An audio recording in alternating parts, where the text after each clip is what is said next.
Cape Town Mayor Geordin Hill-Lewis has tabled two major social housing projects in the city: the Salt River Market development and the release of the Pickwick Road site. The city has long been accused of not addressing apartheid's spatial planning. It launched a program to provide inner-city housing to lower-income residents earlier this year. Hill-Lewis says the city wants more people to live closer to work. Our reporter Monique Mortlock joining us now to give us some of the details of the plans there in Cape Town. Good afternoon, Monique. The mayor making a big announcement this morning. Just what stands out? Tell us more about it. Yes, this morning the mayor informed council that he'll be tabling two major social housing projects before council. One is the Salt River Market site, which has been handed over to Communicare, and Communicare will now be starting with construction of those social housing units. And the other is the release of the Pickwick Road site. That's a large open empty field also in the Salt River Woodstock area, and that's going to be released for social housing.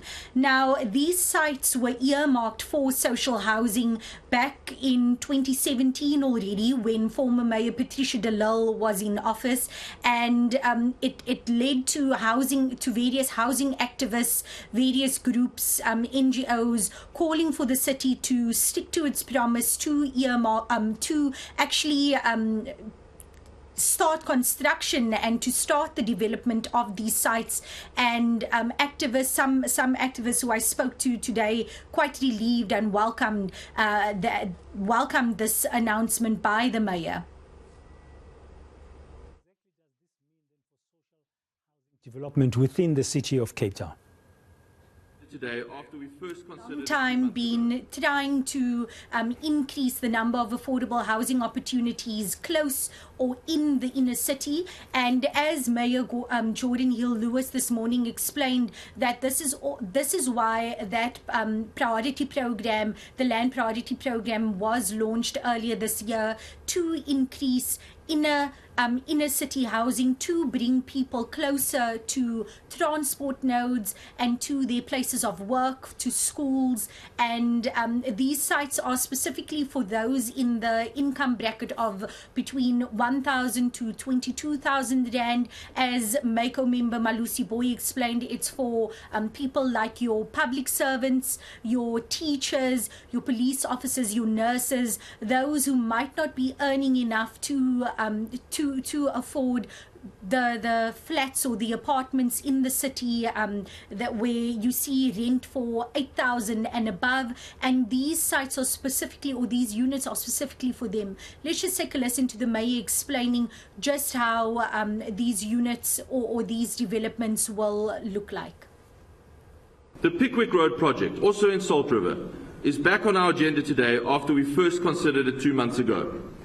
This is a tangible bricks and mortar example of how we are shortening our land release timeframes, having already completed public participation and all the other necessary processes in the last 2 months. Together, these projects unlock over 800 social housing units in Salt River. And with Newmarket Street, we've now brought 3 properties to council in 3 months, with over 1,000 social housing units delivered. Our land release program is gaining momentum, and our goal is clear: a more rapid pipeline for social housing and mixed-use private sector development.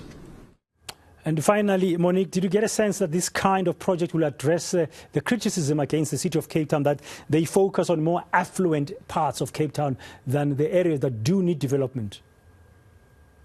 Yes, this is exactly what the city of Cape Town is trying to address, this notion that it's not doing enough to tackle the housing crisis, that it's not doing enough to address apartheid spatial planning. So all of the fast tracking of the release of city-owned land to developers for affordable housing, for social development, it all forms part of the city's plan to show that it is serious about increasing affordable housing.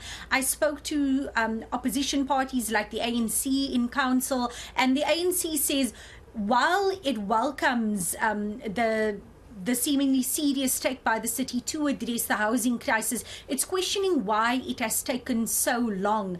As you'll remember, I said that in 2017 already, during former Mayor Patricia de Lille's time, these sites were earmarked for social housing, and the ANC is saying, well, why is it taking so long? Is the mayor just claiming an easy victory from his predecessors? And we asked Mayor Geordin Hill-Lewis about this, and he said the reason why it's taken so long, besides red tape issues, is also due to the illegal occupation of sites like the old Woodstock Hospital. I spoke to some of the people involved in the housing activism space, like Ndifuna Okwazi. They say that they've criticized the mayor,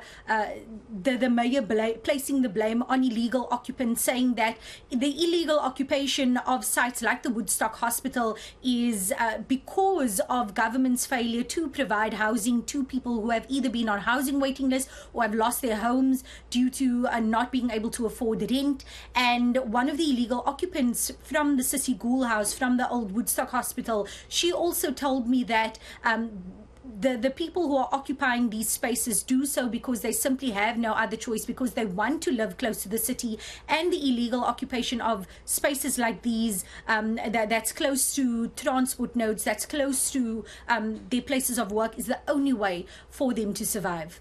Thank you very much for that comprehensive update. Monique Mortlock, live in our studios in Cape Town, about the plans in Cape Town for spatial housing, social development housing.